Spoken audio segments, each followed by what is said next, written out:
गणेश उत्सवाच्या काळात कोकण विभागात सर्वात जास्त प्रवाशांची गर्दी असल्याचे कारण देऊन बीड जिल्ह्यातील 250 बसेस राज्य शासनाने त्या भागात घेऊन गेल्यामुळे बीड जिल्ह्यातीलच नव्हे तर मराठवाड्यातील प्रवाशांना आज प्रचंड त्रास सहन करावा लागत आहे.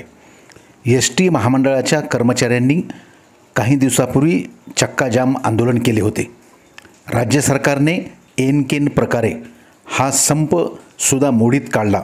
कधी नव्हे तो संप मिटल्यानंतर संप मिटवणारे एकमेकाबद्दल किती सभ्य भाषेत बोलत होते अख्ख्या महाराष्ट्राने पाहिले. संप मिटताच जिल्ह्यातून बसेसचा ताफा कोकणच्या भागाकडे निघाला.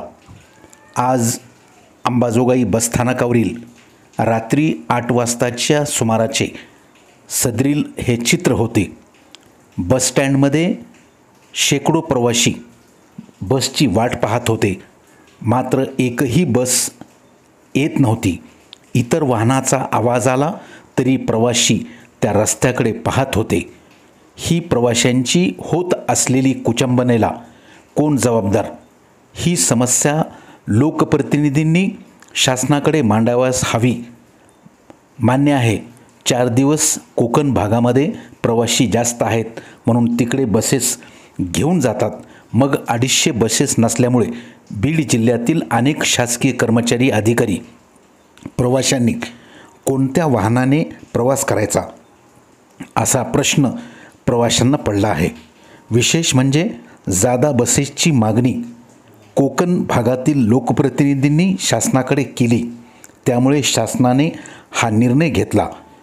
खास आदेशान्वये या काळात टोल फ्रीसुद्धा चा निर्णय घेतल्याचे समजते. कोकण विभागातील लोकप्रतिनिधींनी आपले राजकीय वजन वापरून जर असा निर्णय शासनाला घ्यायला भाग पाडत असतील तर आपल्या जिल्ह्यातील लोकप्रतिनिधींनी या प्रवाशांची व्यथा शासनाकडे मांडावयास हवी. एकाच वेळी जिल्ह्यातील 250 बसेस त्या भागात गेल्यामुळे बीड जिल्ह्यातील प्रवाशांची प्रचंड कुचंबना होत आहे. अंबाजोगाई हे एकमेव मराठवाड्यातील सर्वात जास्त प्रवाशांची ये-जा करणारे बसस्थानक आहे.